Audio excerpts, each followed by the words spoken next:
यहाँ पे आज हम बात करेंगे हिंदी की प्रमुख उपन्यास और उपन्यासकारों की। तो यहाँ पे हम जानेंगे हिंदी के जो प्रमुख उपन्यासकार दिए हुए हैं, इनके उपन्यासों को हम ट्रिक के माध्यम से किस तरह से याद करें जिससे हमें वो ईजिली याद हो जाए। यहाँ पे मैंने मोस्ट इम्पॉर्टेंट उपन्यासकार और उपन्यास दिए हुए हैं, आप लोग पूरी वीडियोज़ को देखिएगा और अच्छे से समझिएगा। मोस्टली जो भी हमारे हिंदी कॉम्पिटेटिव एग्जाम्स हैं, इससे रिलेटेड क्वेश्चन पूछ लिए जाते हैं। चलिए हम बात करते हैं। सबसे पहले यहाँ पे हम बात करेंगे विभूति नारायण रॉय की। तो यहाँ पे मैंने विभूति नारायण रॉय की जो रचनाएं दी हुई हैं, इनकी मैंने ट्रिक्स यहाँ पे डायरेक्ट ही बना दी है। इसके अंडरलाइन जो की हुई रचनाएं हैं, ये इनकी मेन रचनाएं हैं। जैसे पहले हम ट्रिक को पढ़ते हैं। जैसे घर में प्रेम की भूत कथा है, तबादला और किस्सा लोकतंत्र का शहर में कर्फ्यू है। तो इसे थोड़ा जब हम समझ के पढ़ेंगे तो बहुत ईजिली ये हमें समझ में आएगा। आप लोगों को ट्रिक बनी होगी इसलिए थोड़ा दिक्कत होगी, बट जब इसे ध्यान दोगे तो बहुत आसानी से आपको समझ में भी आई और आपको इससे लाभ भी होगा। सबसे पहले तो एक दो बार इनकी जो मैंने ट्रिक बनाई हुई है कवियों की, इसको हम पढ़ते हैं। इसके बाद क्या करेंगे, इनकी रचनाओं को अलग अलग हम डिफाइन कर लेंगे। जैसे विभूति नारायण रॉय की मैंने बात की थी, इनकी हमने ट्रिक को पढ़ा कि घर में प्रेम की भूत कथा है, तबादला और किस्सा लोकतंत्र का शहर में कर्फ्यू है। अब इनकी रचनाओं को हम अलग अलग डिफाइन कर लेंगे। जैसे क्या है, घर में प्रेम की भूत कथा, तबादला, किस्सा लोकतंत्र, शहर में कर्फ्यू। इस तरह से जब हम पहले ट्रिक को पढ़ेंगे, फिर रचनाओं को समझेंगे, अलग अलग डिफाइन कर लेंगे तो बहुत आसानी से हमें समझ में आएगा। ऐसे ही हम बात करें नेक्स्ट कवि की, वो हमारे आते हैं संजीव। तो संजीव की रचनाओं की ट्रिक क्या, पहले वो हम देखते हैं। जैसे सूत्रधार की सर्कस में किशनगढ़ के अहेरी और धार है, पाँव तले की दूब में फांस है, सावधान नीचे आ गए जहाँ जंगल शुरू होता है।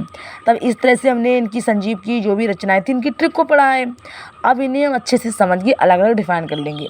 भाई जैसे क्या है, सूत्रधार एक है, ठीक है, तो क्या करता है, वो सर्कस में जाता है, जो क्या है वहाँ किशनगढ़ के अहेरी और धार भी रहते हैं, और वहाँ पे पाँव तले की जो दूब है वहाँ पे फांस है।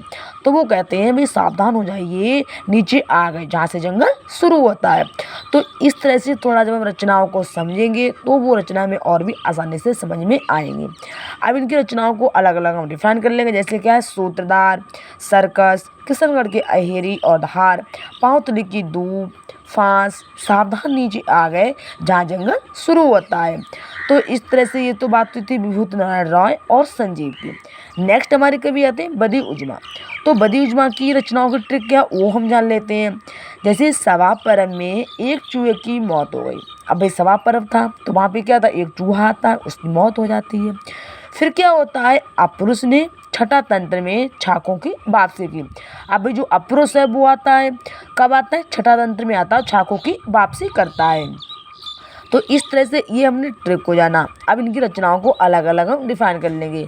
तो नीचे जो अंडरलाइन की हुई है ये इनकी मेन रचनाएं हैं, जो प्रमुख कवि दी हुई हैं इनकी प्रमुख रचनाएं हैं। जैसे कौन कौन सी है बदी उजमा की, सभा पर्व, एक चूहे की मौत, अपरोष, छठा तंत्र, छाकों की वापसी। ऐसे हम बात करें नेक्स्ट कवि की, वो हमारे आते हैं राही मासूम रजा। मैंने यहाँ पे मोस्ट इम्पोर्टेंट रचनाकार और उनकी रचनाएं दी हुई हैं, आप लोग पूरी वीडियोज़ को अच्छे से देखिएगा और समझिएगा। कमेंट सेक्शन में मुझे अवश्य बताइएगा हमारी रचनाओं की ट्रिक आप लोगों को कैसी लगी। तो हम बात करते हैं राही मासूम रजा की। सबसे पहले इनकी हम ट्रिक को पढ़ते हैं।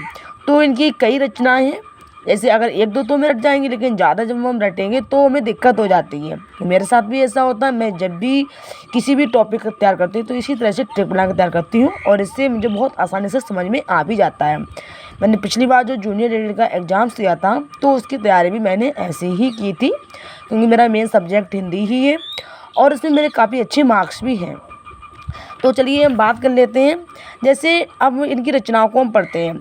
टोपी शुक्ला में जो है वो क्या करता है, टोपी शुक्ला ने हिम्मत जौनपुरी को जो आधा गांव दे दिया, आधा गांव उदान कर देता है। तभी वहाँ क्या होता है, नीम का पेड़ पर ओस की बूंद गिरी, असंतोष के दिन में कटरावी आरजू का सीन 75 दिल एक सादा कागज है। तो इनकी जो भी रचनाएं हैं मैंने एक साथ इनकी ट्रिक बना रखी है, ठीक है। अब इन रचनाओं को जो एक दो बार हम ट्रिक को पढ़ेंगे समझेंगे तो हमें आसानी से समझ में आएगा। अब इनकी रचनाओं को अलग अलग डिफाइन कर लेंगे। जैसे क्या है, हिम्मत जौनपुरी है, आधा गांव, नीम का पिए, ओस की बूंद, असंतोष के दिन, कटरा वियारजू, सीन 75, दिल एक सादा कागज। तो इस तरह से पहले तो हमने इनकी रचनाओं की ट्रिक को पढ़ा। इसके बाद जब ट्रिक हमें अच्छे से समझ में आ गई, फिर इनकी रचनाओं को हमने अलग अलग डिफाइन कर लिया। आप लोगों को जैसे भी सही लगे वैसे कर लीजिएगा। चाहे तो आप पहले रचनाओं को पढ़ सकते हो, उसके बाद उनकी ट्रिक को पढ़ सकते हो, या फिर पहले ट्रिक को पढ़िएगा। जैसे आपको सूटेबल लगे वैसे आप कर सकते हो। जैसे क्या है, कोई भी चीज़ जब आप अच्छे से पढ़ो समझो और उस चीज़ की जब खुद से ट्रिक बनाओ तो वो चीज़ आपको और भी इजीली समझ में आती है या आएगी। तो नेक्स्ट कवि की हम बात करते हैं, जैसे अमरकांत। अमरकांत की रचनाओं की ट्रिक क्या वो हम देखते हैं। जैसे खुदीराम ने इन्हीं हथियारों से सुंदर पांडव की पतों को काले उजले दिन दिखाए। अब यहाँ पे क्या होता है, जो खुदीराम आते हैं उनके पास कुछ हथियार होते हैं, तो वो उन्हीं हथियारों से जो सुंदर पांडु की पतों होती है उसे काले उजले दिन दिखाते हैं। तभी वहाँ ग्राम सेविका ने बीच की दीवार से आकाश पंछी को सूखा पत्ता दिया। तो इस तरह से ये तो उनकी रचनाओं की ट्रिक हो गई।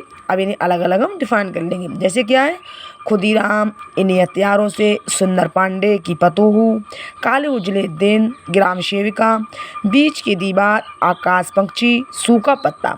तो इस तरह से ये हमने अभी बात की थी हिंदी के प्रमुख उपन्यासकार और उनके उपन्यासों की।